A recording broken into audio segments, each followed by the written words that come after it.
So first of all, welcome everybody to today's webinar on the collaboration between SCALE and VCollab, partnership and integration of the products is the topic for today. The webinar, first some infos, the webinar will be recorded and will be available for everybody afterwards, of course without names or other personal data. Questions can be asked directly in the chat during the event. Our colleagues will try to answer them immediately, or if not possible, afterwards we have some time, hopefully some time for questions and answers, and then we can discuss it there if that questions cannot be answered immediately. Okay. So my name is Heiner Müllerschen. I'm Managing Director of SCALE GmbH in Germany. I'm located in Germany, of course, and in Stuttgart. And also my colleague Andreas Lobrunner will contribute today as a speaker. He's based in US, in our office in Novi, Michigan. He's a technical specialist, and you will get more detailed information from him about our products later on. And I'd like to welcome Steve and Dan from our partner VCollab. They will give you insights into the products and the company and products of VCollab and how to integrate and collaborate with our system, with the VCollab solution. Okay, this slide is about the agenda for today. First, I will give a very brief introduction, just one slide about the overview of the SCALE VCollab partnership and the shared vision. Then I'm going to show you a quick overview of SCALE.sdm and 2 slides about the company, just to give you a brief summary of who we are. Then Steve will continue with an overview of VCollab, of their solution. And after that, Andreas will give a live demo on the whole simulation workflow with the integrated VCollab Viewer within our SCALE.sdm system. And after that, then we'll give you a VCollab deep dive, so more advanced information about visualization and analysis using the VCollab suite. And at the end, we're going to have hopefully some minutes, I don't know if you have 15 minutes, or let's see, to discuss and answer questions and wrap the webinar up. Okay, let's start with the introduction, the partnership, SCALE and VCollab. So the vision is to empower engineers to make faster and smarter decisions through seamless integration, seamless simulation insights. And the key benefits for the customers should be a unified simulation workflow between the two products. SCALE.sdm, the SDM system, and VCollab as a CAE visualization tool. And the customer can have the workflow and both tools integrated in one platform. That gains faster insights, complex results can clearly visualized, even better collaboration for engineers and within their teams. And this, in our opinion, accelerates innovation by quicker decisions and faster time to market. So this is the idea of our partnership. I come now to SCALE as a company and a product overview.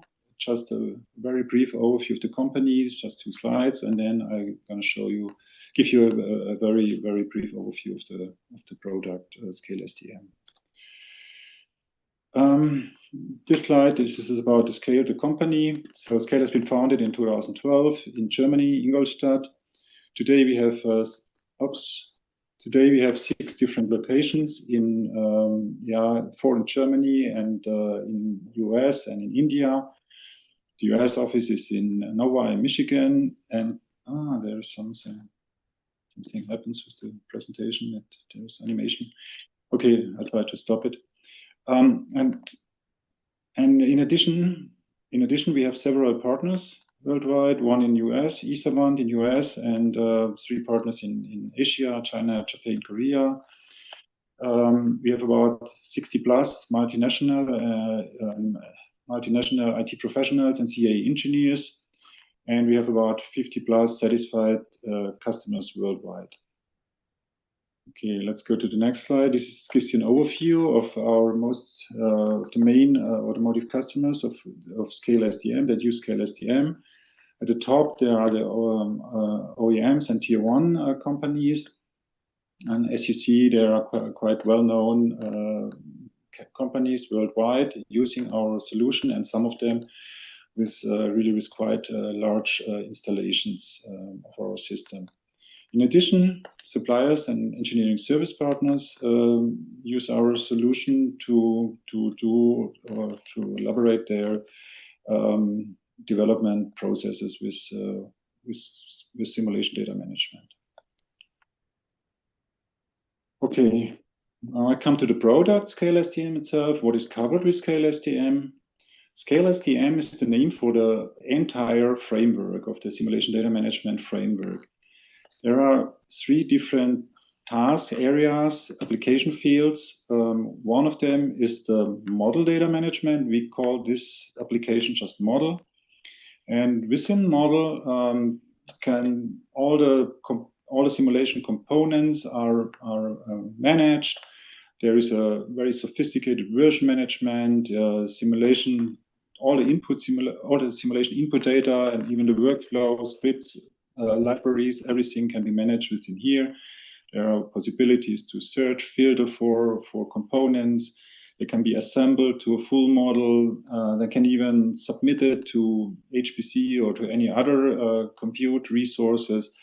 So all the simulation tasks for the input model data, I would say. And then there is an application area for the results. It's mainly for simulation results, but not exclusively for simulation. It can be also there can be also result data managed within this application. It's usually used with a web interface. With this interface, engineers have access to all the result data, either simulation or test data, physical test data. There is a quick preview for the most simple preview for the models. There are different capabilities for reporting, online reporting, but as well reports generation as PPT, PDF, and whatever. And there is also a possibility to attach any metadata to each simulation, and you can filter, search for the result data. There are many capabilities and features within here, and there can be thousands or even 10,000s of different simulations or test data managed within these systems. In addition, there is an application called Project. It's to monitor the project status. Requirements can be predefined here, requirements for the product development process. And then those requirements can be compared with either with the simulation or with the test results coming from the SDM system. And then the engineer can monitor the specific point of time within the development process, can monitor the status of the requirements. How many are fulfilled, how many are violated, how many are intermediate. This is a tool to overview the whole development process for project managers. Okay, what are the benefits, the key benefits of a simulation data management system? One important thing is the collaboration, of course, share data across teams and disciplines, and even with engineering service partners or suppliers, and a seamless collaboration across multiple sites worldwide. So this is very important, collaboration. Traceability and integrity is also quite important. Central data storage, single source of truth, that's a key point within an SDM system, of course. no distributed, no lost data, and the traceability of the entire simulation-based development process. With an SDM system, companies realize standards in the company. They can enforce those standards through the SDM system, and they can enforce to have same workflows within and across different technical departments. Time saving, it's obvious that time saving is possible with process automation, but even more important, customers can have significant time saving in data search and retrieval of data. So this is a very important point here for our customers usually.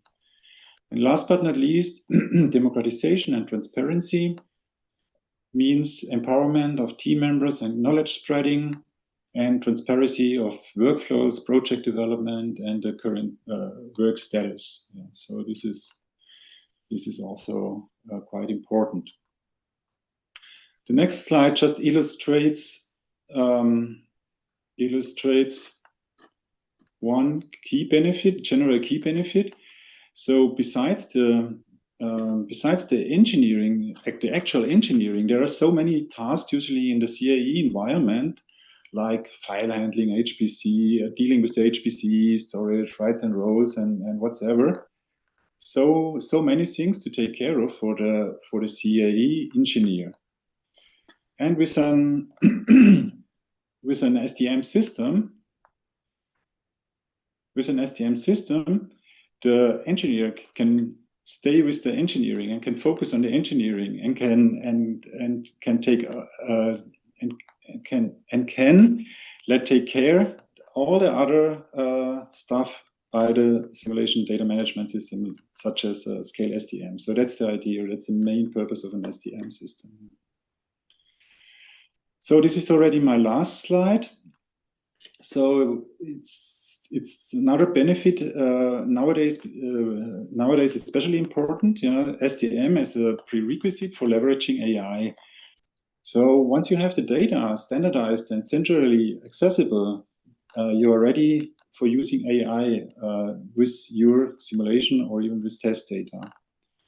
SCALE.sdm provides some integrated tools for AI and data analytics, but there is also the possibility to integrate third-party AI tools via standard APIs within SCALE.sdm. And that includes also AI from any cloud services such as AWS, Azure, or whatever. So yeah, that's very gets more and more important today. Yeah.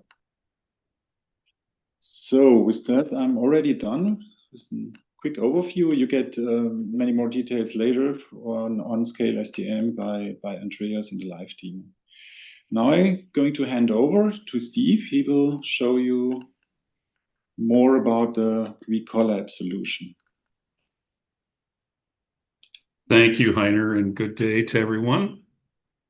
Let me pull up my slides here for everyone.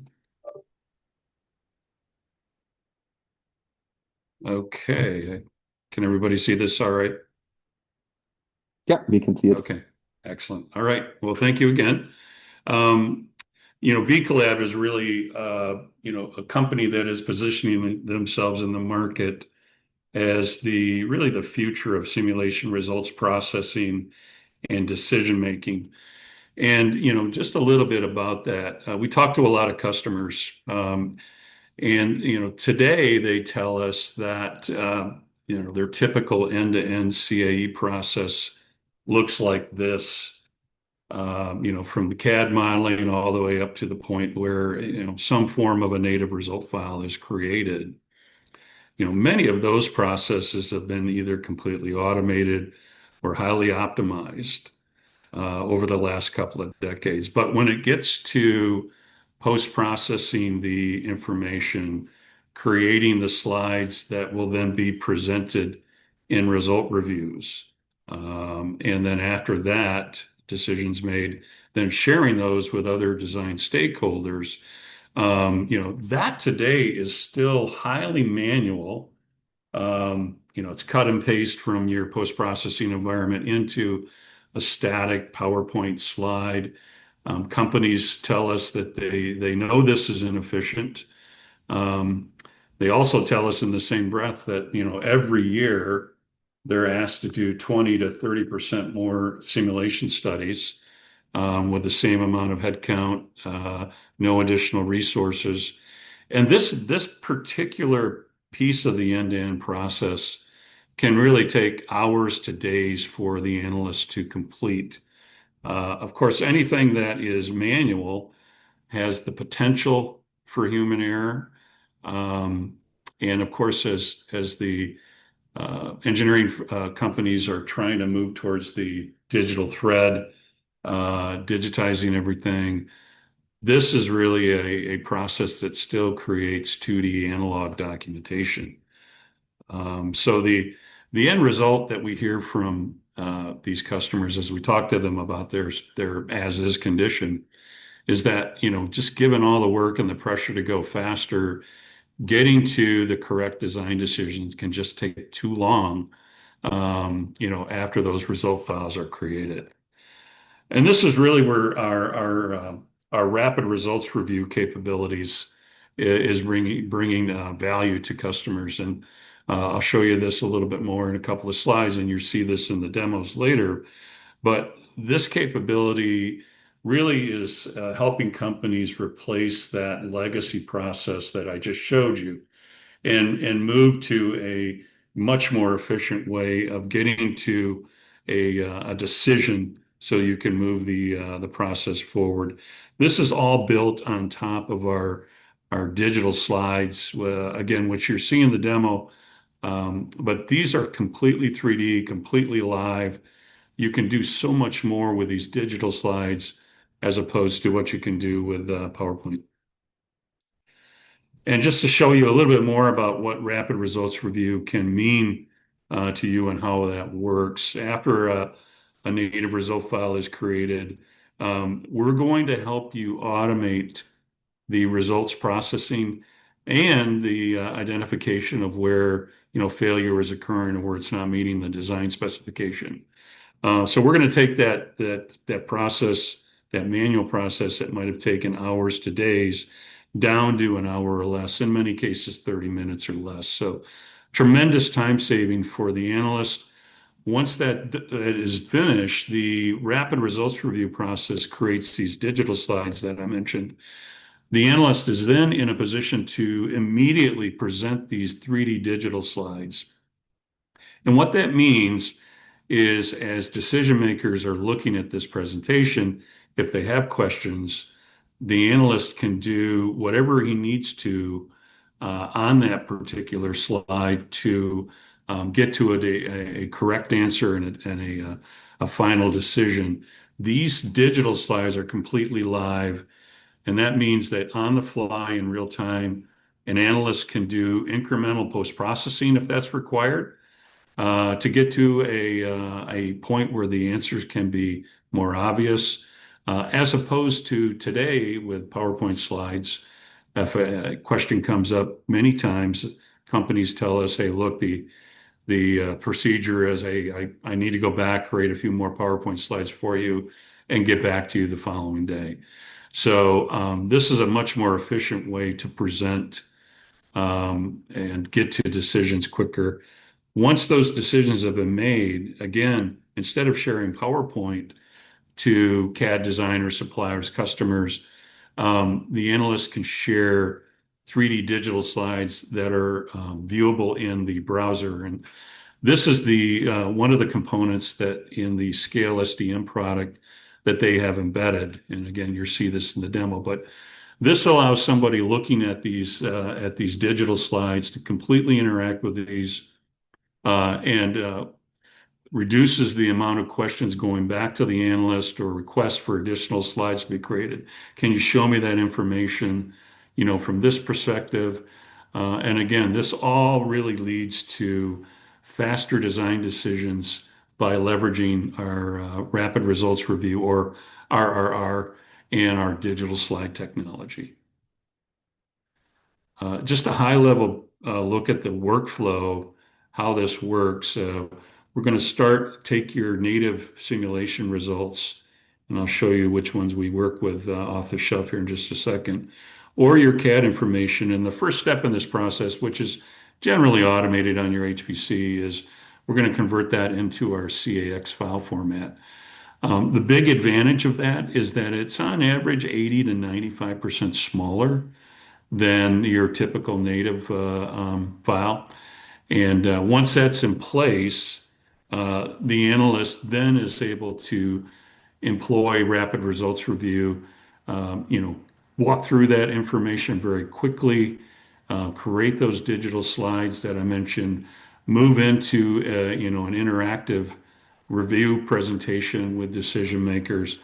And then after that, you know, share whatever the information has been decided upon in that 3D browser-based format that I mentioned earlier. We also give you some very powerful capabilities to share videos. And if you still need to share PowerPoint slides, you can obviously still do that as well, but still enjoy all the time-saving benefits of VCollab's rapid results review.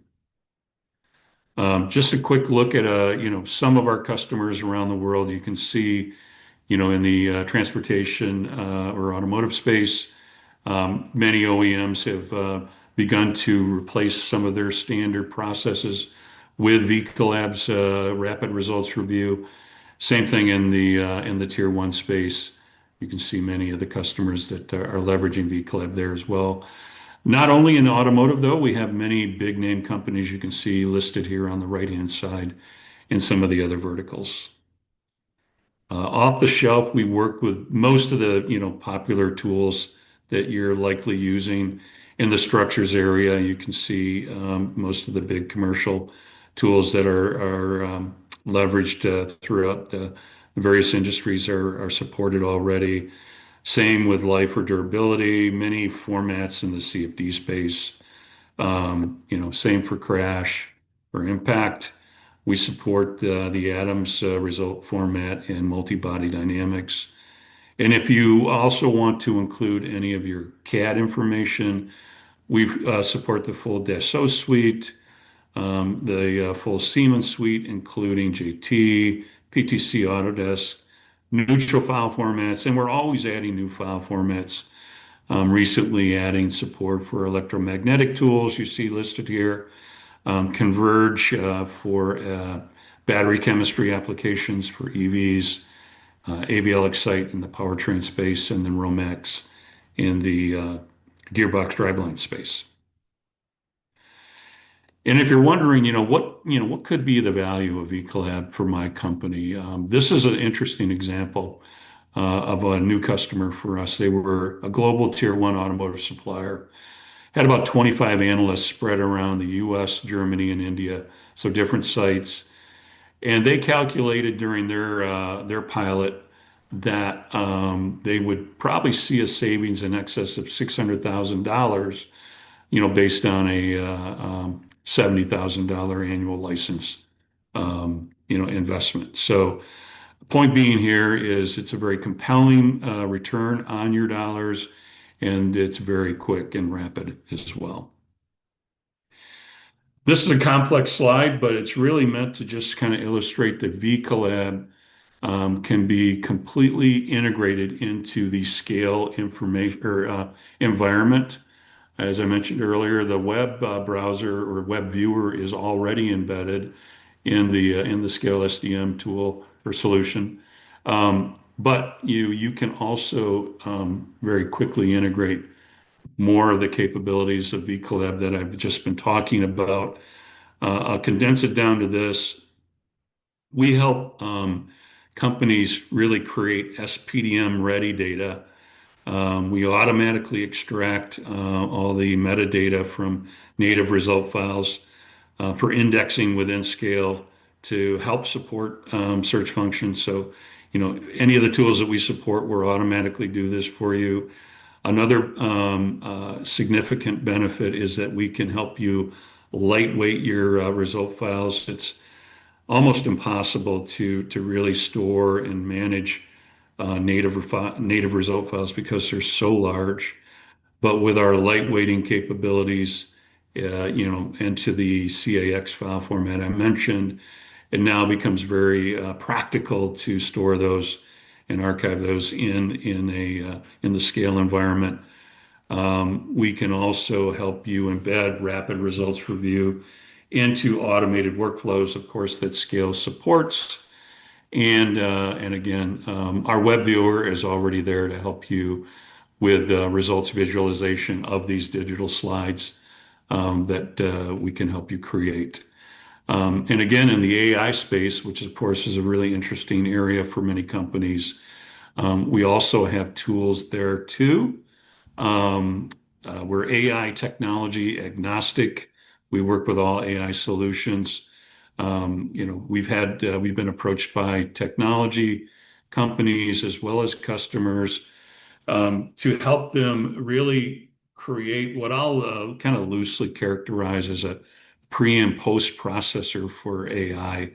AI tools like to consume result files in a highly structured file format of various types. So with our capabilities, we allow you to take your native files and pull out the key information in a specific file format with a specific structure to really optimize the ability for these AI technologies to consume those. And then once their results are created, of course, all the capabilities that we provide today with rapid results review are available for you to utilize for processing those AI results as well. If you are interested in taking a deeper look at the full breadth of VCollab after the webinar today, please feel free to reach out to myself. We offer a no-cost proof of concept demonstration based on your simulation results, where you get a chance to see your data and rapid results review capabilities working with your data, so you can, very quickly gauge, what the benefits could be to your company. And to kind of finish off here, the real benefits that companies tell us they justify moving to VCollab around are, efficiency is the big one. So much pressure on simulation teams to do more and more every year with, not any additional resources. So those manual steps that I outlined in the beginning are really beginning to look like opportunities to simulation teams. And that's where VCollab is completely focused on, is those steps.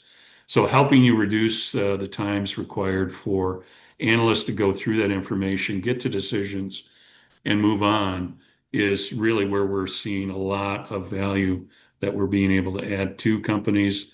Of course, speed, getting to the correct design decision quicker with digital slide technology in review presentations, better collaboration, improved communication with other downstream design stakeholders through our web browser and the HTML capabilities that I mentioned earlier. Standardization, with the automation that we provide, never missing hotspots with the data mining, consistent format and content. And then finally, data storage cost savings with our CAX file format.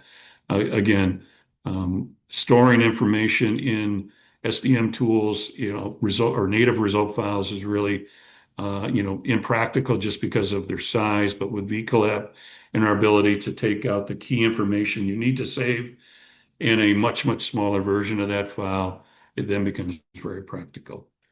So with that, I will now stop here and turn it over to Andreas. Thank you.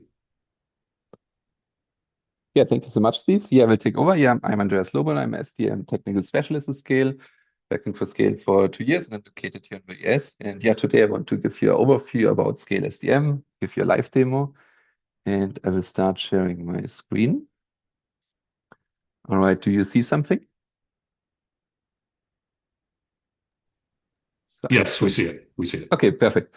All right, so yeah, I will want to give an overview about simulation workflow and reporting, how you can implement VCollab in SCALE.sdm, and how you can use the core features in SCALE.sdm, what Heiner was showing before.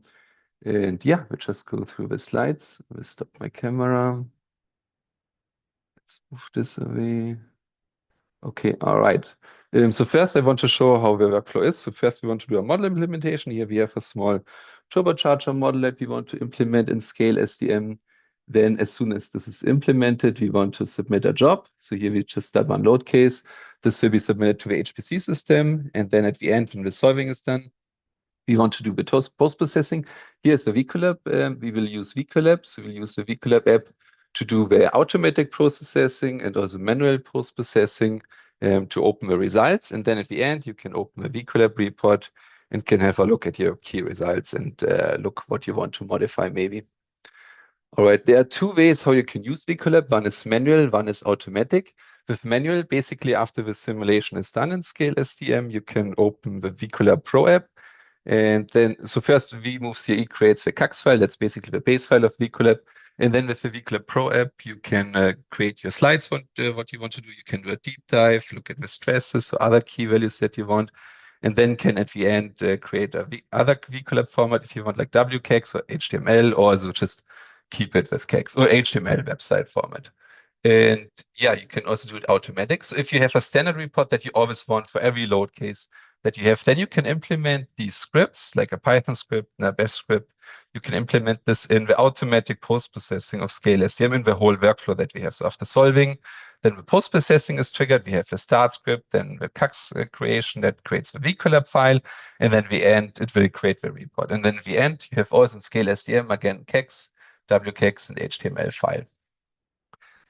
This to the slides, then I would directly jump to the live demo here to explain how SCALE.sdm looks like. So here we have the GUI. I have now here the demo project open. That's a crash model. So here you can see that's the sub-project is crash. And here in the top left, you can see the browser. That's basically all variants that you have. So you can see when you can compare it like when you have a directory with a project, and then you have subfolders with variants that you created where there's the content inside with all the modifications. That's basically how you can imagine it here, just that it's in SDM system. So here, if I click on a system, you can see how everything updates, and I can see a preview and everything. So the content changes as soon as I click here on this variant. So this is basically looking into it and everything updates. And you can see a version number, you can see image, you can see a description of what the modification was, for example, and you can also see on the left, that's what we call a rail graph. This is basically showing the history, how each version is connected with each other. So you can see that 82 is the predecessor of 83, for example. And then you have also 85 and 86 that come out of 82. If I click here on 83, then you can see how basically the rail graph also updates. I can see 82, then I can scroll down, then I can see 73. So this is how it's all connected. This should give a little indication how that is used. You will also notice that you have different symbols that you have. So here, this is you can see a checkbox, which is basically a frozen version. So we call it public. That's frozen. That means nobody can change this anymore. So that means if somebody wants to do a modification on this, then he would have to create a new version. Here, this symbol means it's a live version. It means a couple of people can work on it, or basically everyone who has the permissions in this project. And then we also have private versions that we can create. I will do this later and show you. This is basically only the user who created this version can work on it. Nobody else can work on it. That's how we just want to control a little bit who can work on something that nobody can manipulate data. That's the idea. All right, so I will go to version 82. You can also see, just to mention it, we can also use tags.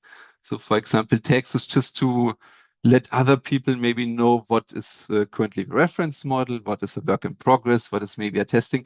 So just a communication tool that we can use that other users or yourself also know what is going on with this version and what does this mean.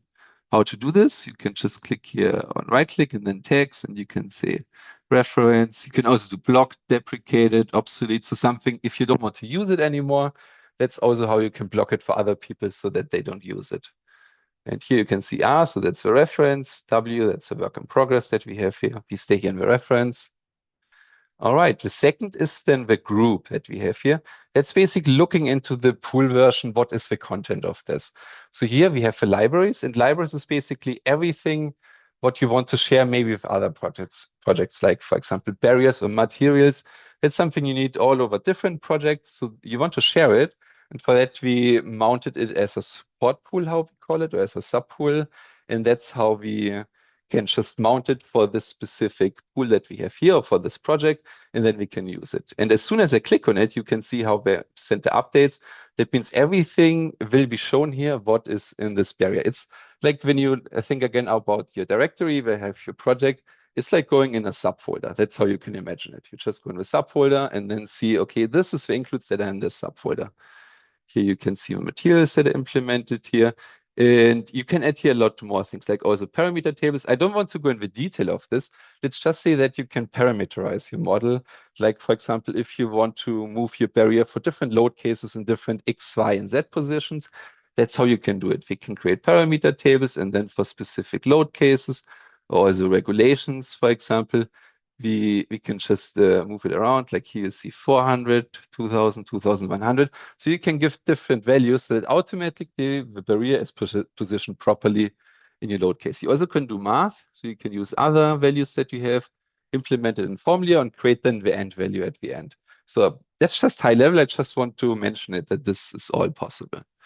All right, the next one. And also in general, this is completely dynamic. So the groups can be up to the user. So the user can decide what does he want to mount, how does the structure wants to look like, does he want to keep it more a little flat or a little deeper with the whole structural includes that you have. That's all up to the user and the configuration he does in the beginning, or the project manager who does that. All right, then we have a master. Master is basically just header or control cards that you can have here. So if I click on it, I can see I have a bunch of control cards here, and also just the master file in general. So this is just the header that you have. And also here you can add parameter tables again, like maybe you want to do a DOE with a barrier and velocity. That's what you also can do here. Then we have a group that's tools. Tools is basically everything what the user needs to actually work with tools, as the name says. So you need apps like pre-processing and post-processing apps. So maybe you want to use ANSA or Primer, Hypermesh, or for post-processing then VCollab or MetaPost. So you can use all kind of apps, and this is created through the apps pool that you can use it. And also here you have versions. So here we have a version 502, for example. So you can also update it. So we have key users that can update then versions. If they want to update, for example, the VCollab version, that you have a newer version, then this can be done here, and the user then can use it. We also have assembly templates. It's just basically to build the model for maybe Dyna or for Mark or for any other solver. This is to build it. Then we have check scripts. Check scripts is basically if you want to check a component. So if you do a modification on a component and you want to check afterwards, is everything connected? Do I not have any dependency issues? Is everything in range?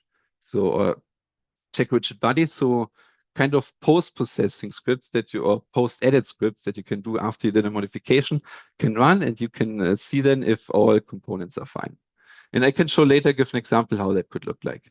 Then we have also cluster scripts. That's everything what you want to submit a job, because we want to do a remote assembly, as we call it, that is submitting a job to the HPC system. And then we need a bunch of scripts also to upload the data and execute some other things that we want to do. But at the end, we want to upload all the results. So we have a bunch of scripts that are just running in the cluster scripts. Then we have the post-processing and post-processing tools. That's tools that trigger, the post-processing. First, you have the solving, and then you want to have automatic post-processing. What I can show you today, VCollab. And here, you just first trigger the file or the execution file that you want, like VCollab. And then, so this is in post-processing tools. And then in post-processing, you can have session files or any scripts that you have. Like VCollab, you can have a Python file that run, and this will create then the report at the end. All right, and then at the end, we have the structural model. So here we have a vehicle.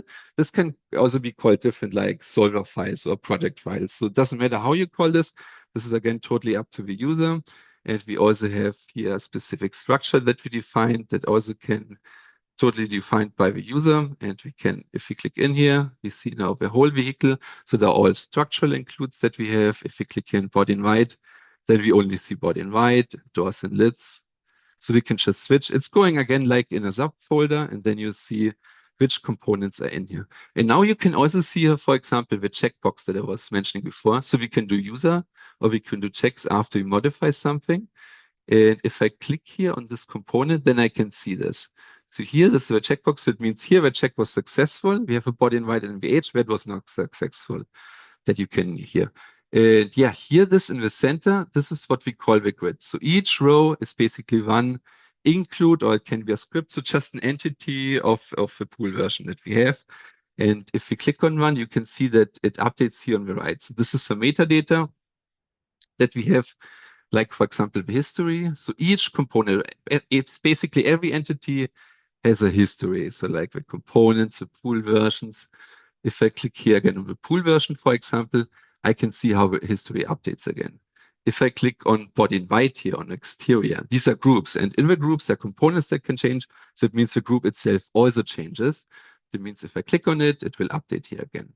Let's go back to our subsystem here, to our body invite, and I can see here all the versions again, and again the ray graph, so I know how it is connected. I can also have previews of it. So if I have a picture of something or if a 3D model, then this can be added. So if I click again on the pool version, I can see here the little preview of it. So I switch here back, and it shows the preview here. I'll get back to my body invite. I can also have properties. That's basically all metadata that is attached in some scripts that we maybe have. So we can see again here the checks that we have. And if you're curious which check was successful, we can, for example, here see, okay, that's the alignment of CRD and CRE, for example. That's successful. We can have attributes to define load cases, for example, if we want to use it. And then basic information like when was it created, when was it last time modified, what's the team status? So basically, is it a frozen version? Is it private? So can only one person use it?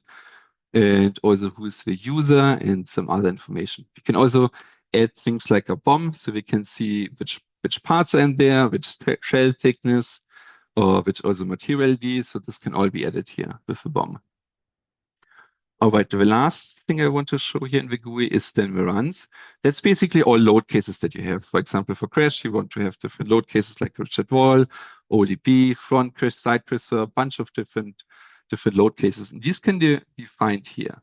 And if I click on one, we have a system that we use attributes. So everything what you see here in the description of this load case defines what I want to use. So I want to use the ODB, I have 56 kmg.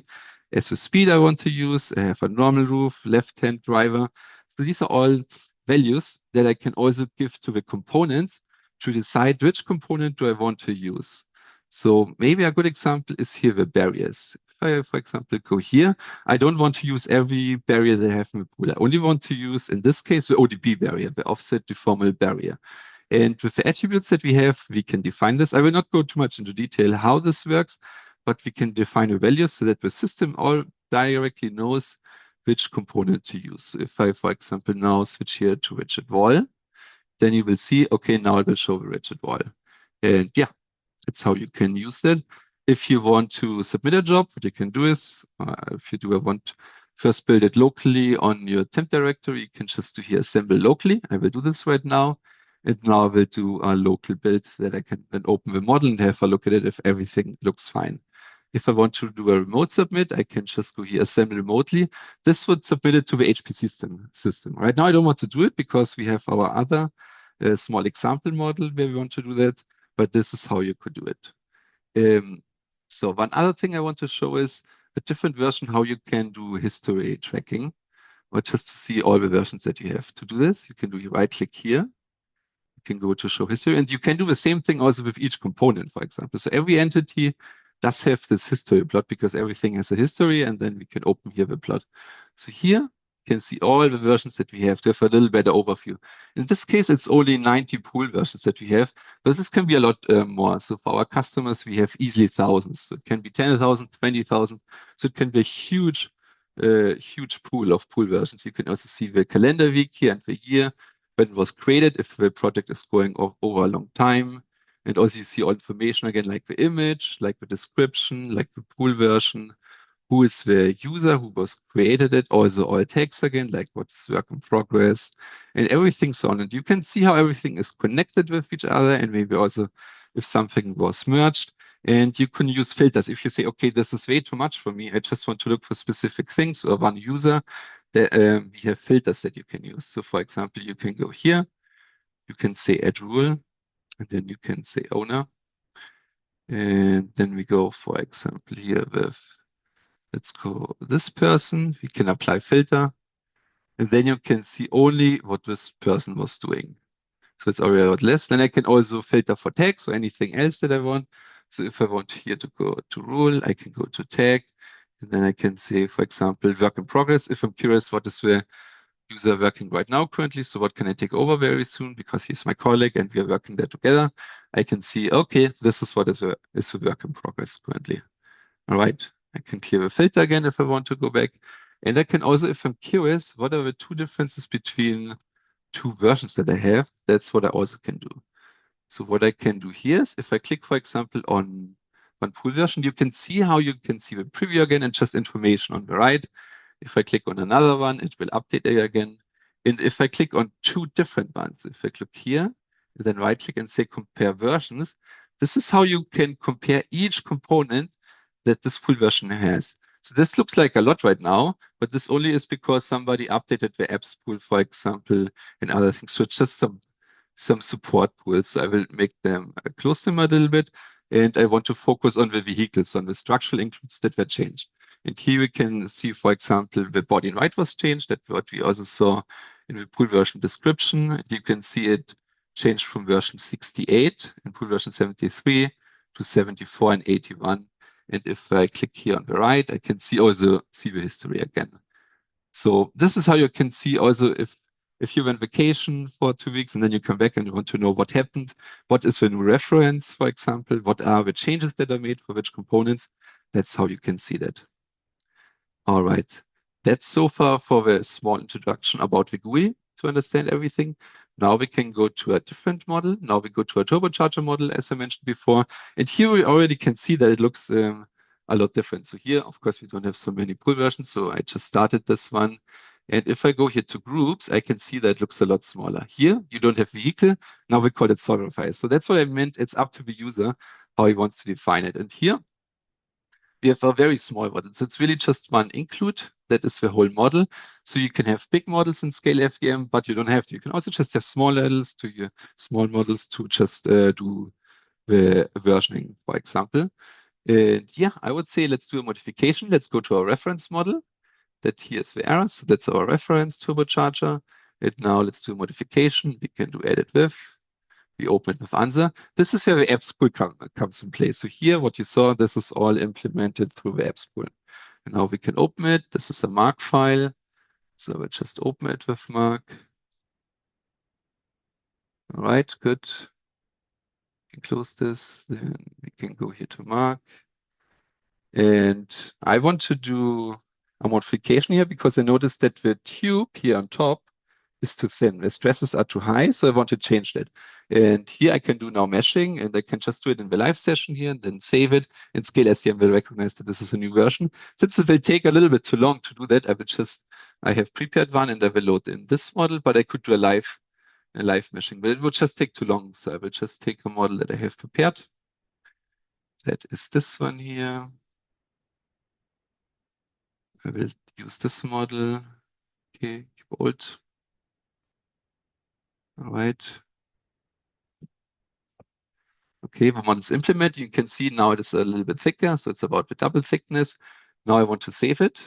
So to do this, I just go here. And now I have to go back to my temp directory because everything what you modify in SCALE.sdm is downloaded from the server to your local temp directory.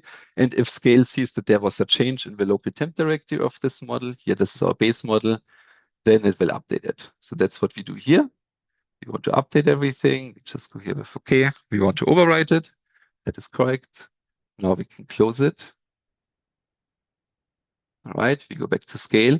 Now we will see that the Edit tab is open and it asks us to add a history column. That's what we will do. We will say change turbocharger.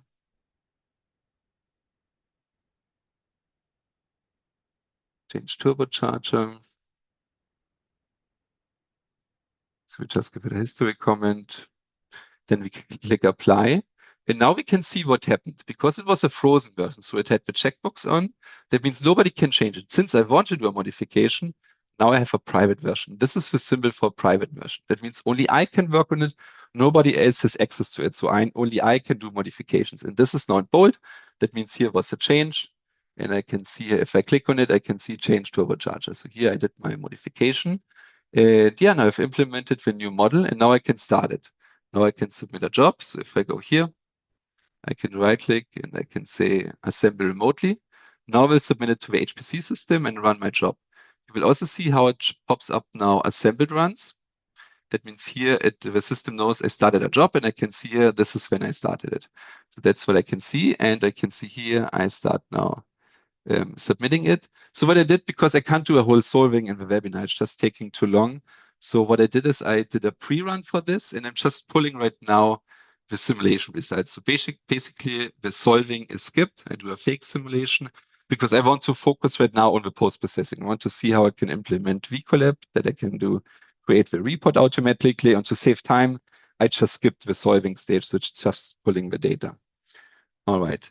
And now, so this will take a little bit, so I can maybe just directly show results of the base run, because I've also run the base run. This version, there are two ways how you can do it. You can see results in the web browser or in the client. So here in this client. For now, I will show it in the web browser. And to do this, I will just go here to this result page. So this is basically the result module of SCALE.sdm. Maybe it looks a little bit similar. So you have again the grid here. And each test that you see here, so we just call test, every entity is one test. This is basically a result of one load case of one pool version. So I submitted right now one job. So I see the simulation results. So I can see here the simulation results of this exactly test. So soon my test will pop up. I can click on it. And when I do this, so here I can see the project that I selected. And here it's an example project that I am. So it will come up here. I have here some filters that I can use. Here it's just all. So I just want to see everything.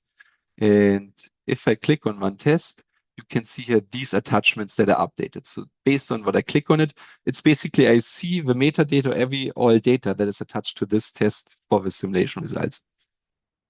These are attributes like just some runtime data that we have. So just data, is the simulation complete? When was it done? What was the user? Just some random informations about the simulation. You can also have key values. So if you are interested, for example, in what is the highest stress level that I have or strain level. So just some post-processing data I want to extract.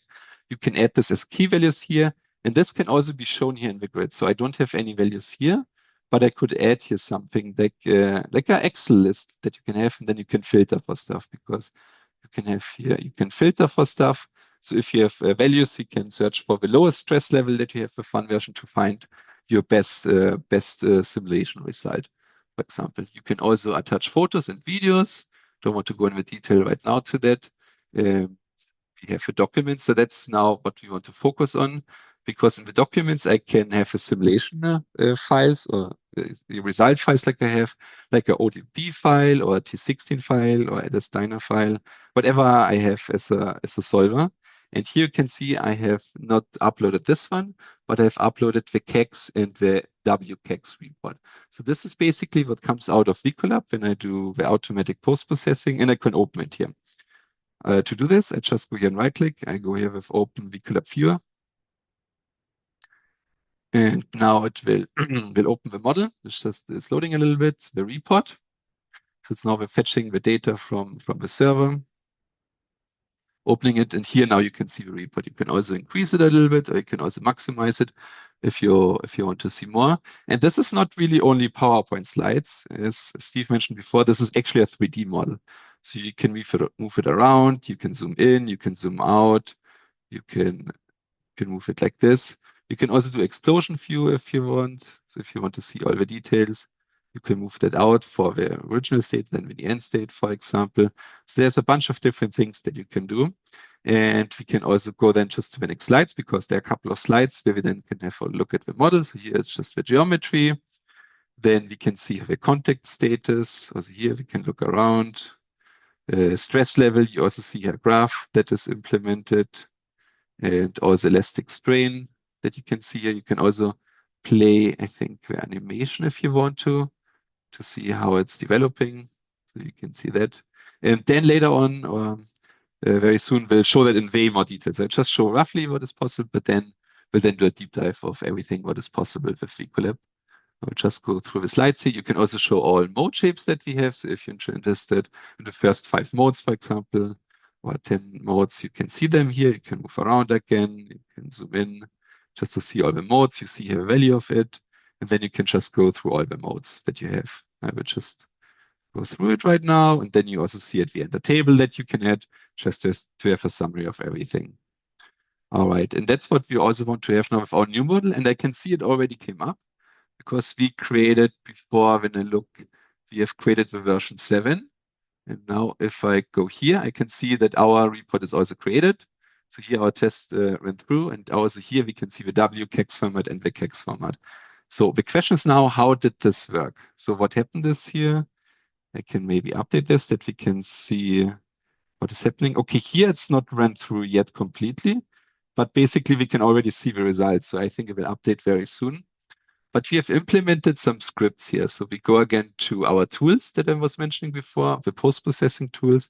And here we have now scripts that execute the VCollab post-processing. So we have here the start script, that is this one. This basically creates the base CAX file that we have for VCollab. And we also have some settings to know what we want to implement. This is in the standard demo. This is a text file, and I can also modify it if I want to. So if I want to add something or change something, I can, for example, just open it with VS Code, and I can see these are some parameters like I have, and set results. You can see we had a look at the von Mises stress, we had a look at the plastic strain, we had model views. So you can see how everything can be defined here, what you have. You can define that you want a CAX or WCAX file. And you can also, what I was mentioning in the slides in the beginning, you can also save a HTML file, for example. If you don't want to use a VCollab license, you can just open an HTML to have a web report there. So this is all possible here with these things. You can do modifications, set it as reference so other people can also use it. Here, that's the Python script. That's basically creating the report. So this is just, like just a script that's running through in VCollab to some execution that the report or that VCollab knows how to create the report and what's important. So basically the slides that we saw before.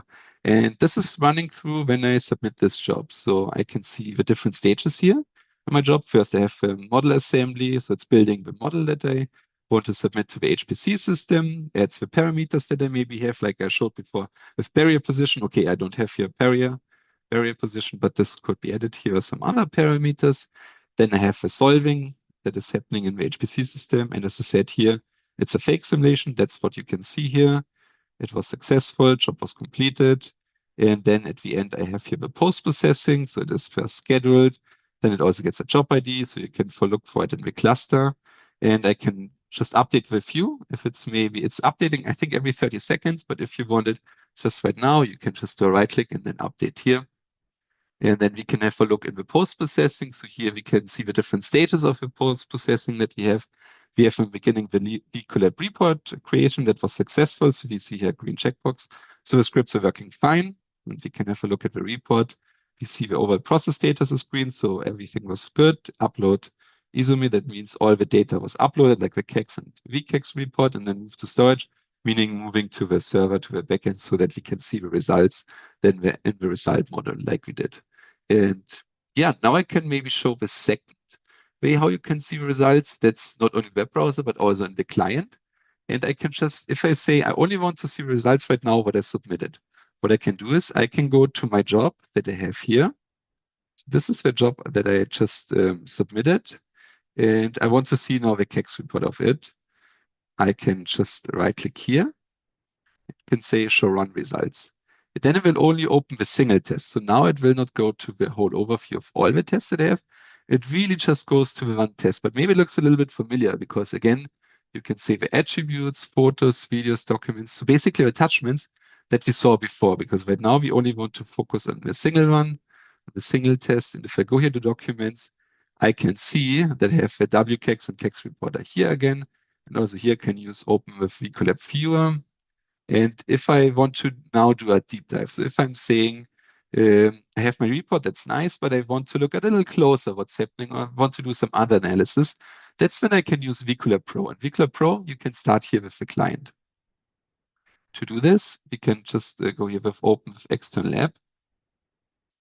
We can say run. And then we have here a bunch of different post-processing tools that we have. One is here VCollab. That's what we want to start.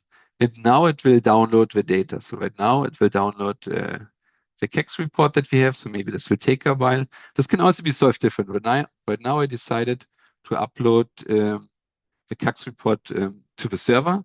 I can also link it. So if I want to keep it outside of the server on, I don't know, on a hard drive somewhere, I can just link to it. So I can have a link from the server to there, so I don't have to download it and can save a couple of seconds that it takes for downloading the data. Right now it's downloading. Also, if I just want to save storage on the server, that's what I can do.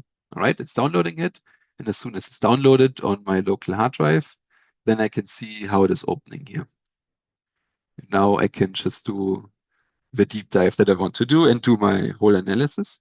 And that's actually also the end of my part. I will stop sharing because this is where Dan will take over, because he will show in VCollab how you can do a deep dive of the whole model. Yeah, so thank you. And yeah, Dan, you can take over. I think you should be unmuted. Yep. I'm all good, Andres. Thank you. Can you hear me? Yeah, they can hear you. Okay, awesome. Thank you, Andres, for that overview. So I'm Daniel Donovan. I'll be kind of giving a little more deep dive in what on the VCollab side of what we can do on the post-processing side. So a quick overview is I'm going to go over rapid results review, which helps analysts quickly evaluate a model and results and save hopefully your analyst's time. And then we're going to also use rapid results review to kind of either use them as predefined tools that we have kind of built into VCollab itself, or they can be completely custom tools based on your team's specific analysis or kind of use case. I'll be showing how to review and update slides with the VCollab interface, and then kind of talk about how presenting versus sharing with VCollab. So basically, to start with, I open up. Now I'm in the VCollab Pro X interface here. So basically, how we would think of this is you went ahead and ran your kind of simulation already through the SCALE environment, and then you had your CACs file created with an automated report. So in this report, we have our viewpoints, which is our digital slides that pretty much you kind of think about it as like your report within a full-on post-processor. So here you can see that the model was ran, and we already have a geometry view, a contact status result, von Mises stress result, equivalent elastic strain result, and then the first 5 modes of this turbocharger kind of already created for us. So this is kind of the goal of these automation scripts and rapid results review, is to kind of get your analyst to around 80% of what they're looking for in their full report. So I was an analyst for 5 years. I spent a lot of time cutting and pasting PowerPoint pictures or pictures into PowerPoint. So having this capability was really nice when I was using it to kind of predefine some slides that I was interested in. And then now I can go ahead and update all these slides. So like I mentioned, this is a full-on post-processor. So you have all your normal results that you would see: contact status, contact friction force, velocity, applied force, von Mises. So you can go ahead and change your results, kind of review every single result that you would normally do in the VCollab Pro interface. But I'm going to review our digital slides. So you can see here is our contact status. If you want to say start to change this a little bit, or maybe see some more things within the VCollab Pro, what we can do is we could probably update this a little bit so we can see that the colors changed. It's a little hard to see everything, so I want to explode this. So I want to use the explode feature. Kind of brings all the parts separated now, and then I can also go to my product explorer. I have full capability of turning on and off different components if I'd like, or if I double click on it and then move them around, I can then view all my components pretty easily within it. So now if I want to say now review my von Mises slide. So this was a pre-strain or preload on a set of bolts, and then a pressurization load case of the whole turbocharger. So if I want to start to kind of update this to see different values, so we can see that the automated template already set the yield strength to 175 MPa, and anything above that will be highlighted in red that was probed with our 3 hotspots here. But say if I want to change the coloration of this a little bit. I can go ahead and go here. I can change it to say only 5 colors. I'll click apply. I'll make this transparent. So then now we can kind of see how that updated and changed the different things. We could go ahead and also make it discrete. And now that we have our 3 kind of hotspots here to review, we can kind of see that this one was our main one, so 214 MPa, which causes a failure. And then we can see these, how they interacted with it over time. So if I go ahead and update this slide now, if I go back and forth between slides from my contact status, this is now updated with my new settings. If I needed to, I can also refine hotspots in here. So either manually or by the CA settings. So I can go ahead and set, say, our top 3 hotspots, and I can set also a max. So say if I don't want anything above that 175, I wanted to see anything, my top 3 hotspots are right before yield, I can do find hotspots, and it'll update those accordingly. So you can see now it highlighted these 3. You could also just use the drag box feature, so you can also do that as well, define the top 3 in that area as well. So if I clear all those, we'll define hotspots again, we can see that they populated again. You can also set a zone radius, so this helps you specifically choose, avoid certain hotspots in a very specific zone. So say if you have a very high concentration of stress in one area, you can use this and set a distance. So if it finds one hotspot there, it'll probe it for you and then move that far distance away before grabbing its next hotspot, which is very nice. So I'll go ahead and update this one more time. And then say if you needed to actually have this, and now we have a couple different nodes probed, and you need to update your XY plot. That's pretty easy. We can go to our XY plot settings, go to our IDs. We can click hotspots. It'll grab the 3 that are probed. We'll add that as another set and click apply, and then that updated it as well. So then if I go back to my slide, I didn't click update, so I didn't save it. So I actually still want to see these overall top 3 nodes that were automatically probed for me. So I'm going to leave that alone. We can play that animation that we kind of saw in HTML as well, and kind of quickly, continuously review the model. So say if now that what this allows me to do is I can quickly see at what point between at time step 2.7 and around 3 where my yield point was. So if I need to, I can go ahead and start to kind of investigate those specific points myself by looking at the different instances.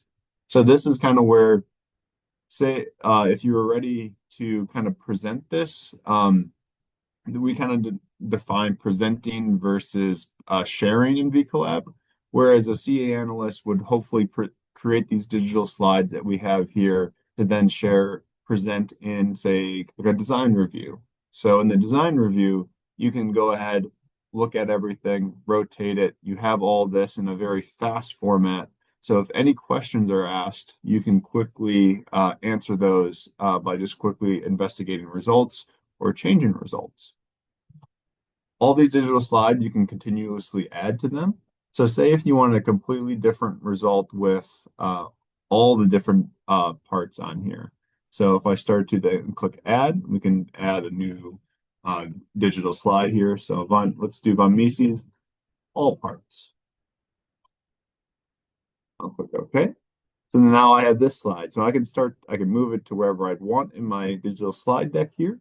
And then now I'll start to kind of update it as I see fit. So I can go ahead and I'll say like, let's delete this, let's delete the XY plot. And then let's move it to the middle. Let's bring back different color palette. Let's go back to the default, make the bottom one transparent values to make it a little easier to see our peak hotspots. But now let's say, hey, I actually want to know the highest hotspot or highest value on every single part. So this is where some of the rapid results review that's already pre-built into VCollab can come in to help. So I'll go ahead and explode this again, move all the parts into kind of where I want them on the screen, move them there, move them over here, and say I like that view. So then I can go into the Pi tools, the hotspot settings, and do part hotspots.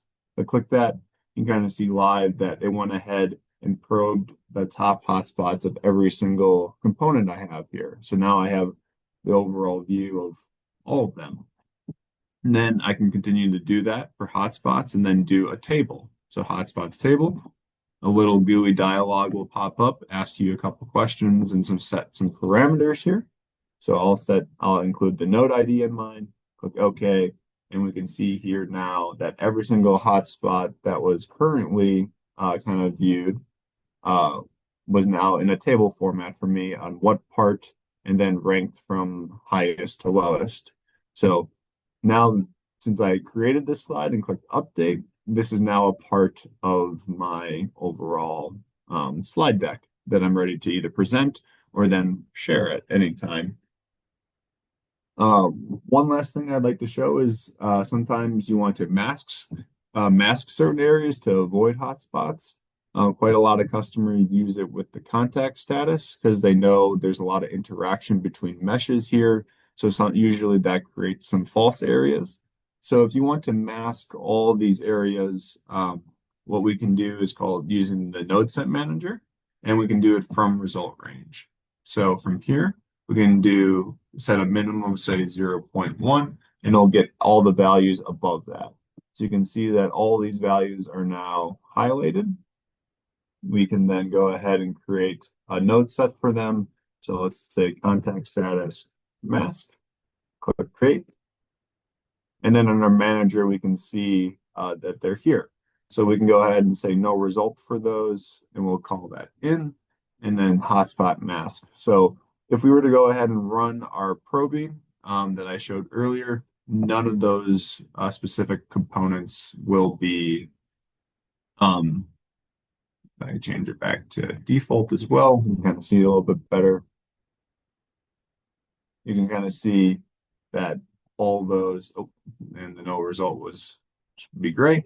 You can see now that there's no result for any of those that we were listed here. So if you get to go try to probe any of those areas, it no longer gets that. So it avoids you finding false hotspots there as well.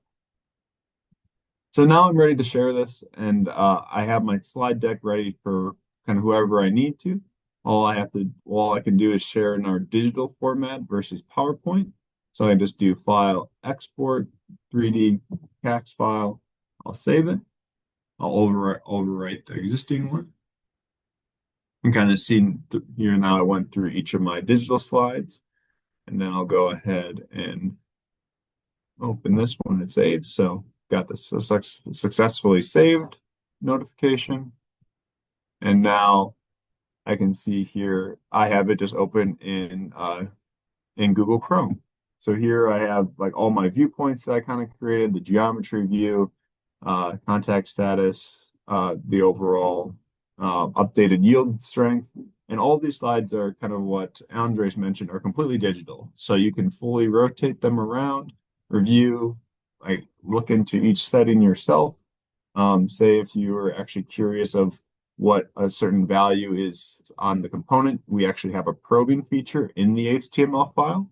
So you can actually investigate certain values yourself here as well. So, and kind of what I mentioned, Andres mentioned too, you can also explode features. So you can explode all the parts again within this HTML viewer. And you also have a full product tree. So say if you wanted if I go back to the original view, but now I wanted to turn off a couple components, I can start to control the actual components here as well. So you can kind of get into the internals of it versus the externals if you'd like. Another feature in here is you can measure things. So from 2 different points, you can get a distance to kind of get an overall feel of how large something actually is. Yeah, so there's a lot of power in sharing this and giving the actual customer a lot of ability to rotate, review, look around, and kind of control what they're looking at. So then one other rapid results view I kind of wanted to share too that I think would be very useful for everyone is now our compare feature.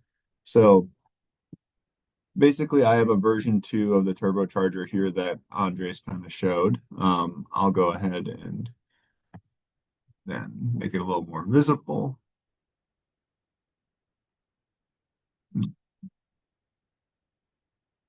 Okay, so I have version 2 here. So then if I go ahead and say, let's merge version 1 back in. So now I'll have both of them in the same model for me to review. We can now see we have 2 different models in here.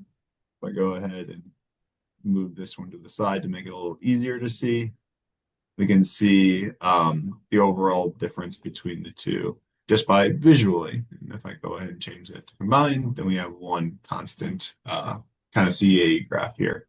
But now I actually want to compare the two. I want to know, I can really see the geometry change, but I don't know that for sure. If it's a huge assembly or small changes, we want to highlight those quickly.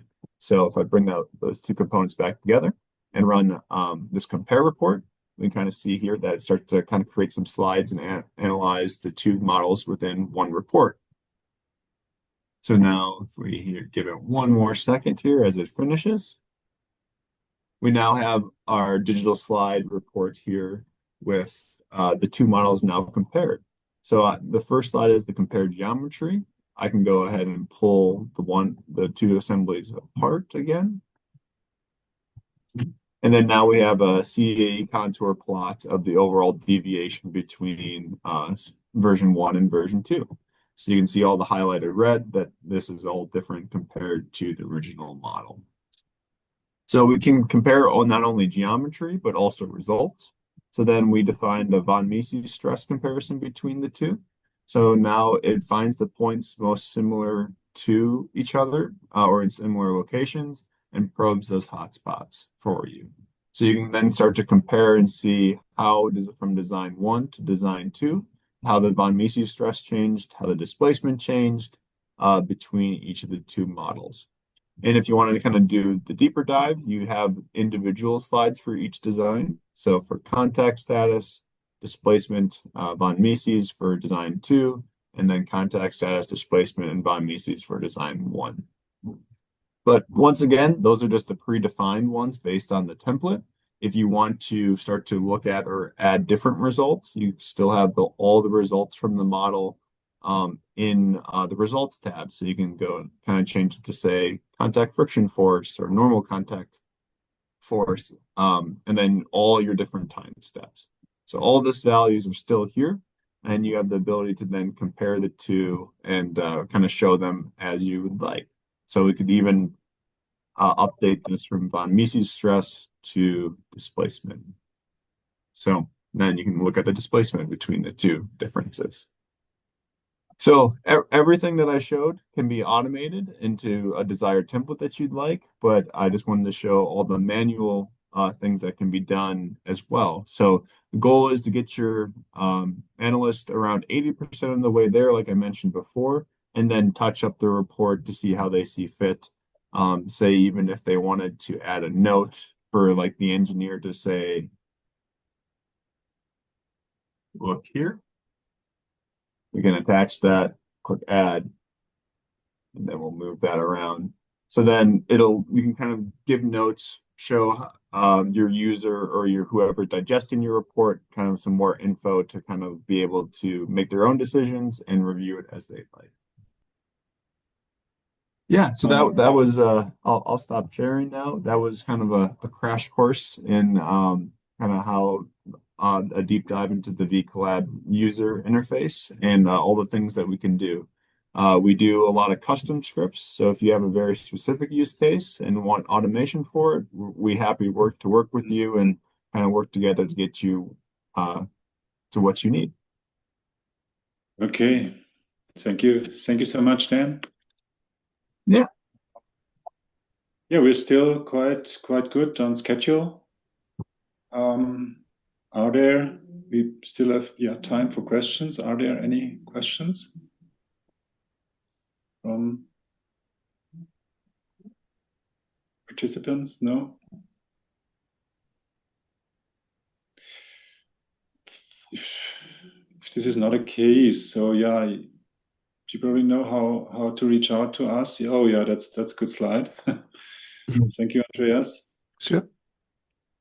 So yeah, you can contact us anytime, of course, and yeah, you can get more information, or we can have a more detailed discussion on your specific topics. And you're welcome to do that, to contact us, and we will send the video or link to the video of this webinar to everybody, and so you can check it out later on too.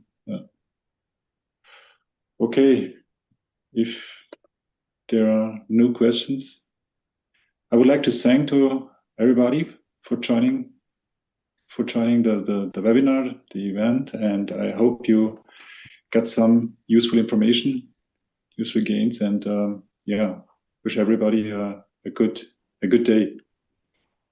Thanks, everyone. Thanks, everyone. Thank you. Thank you for showing. Bye-bye.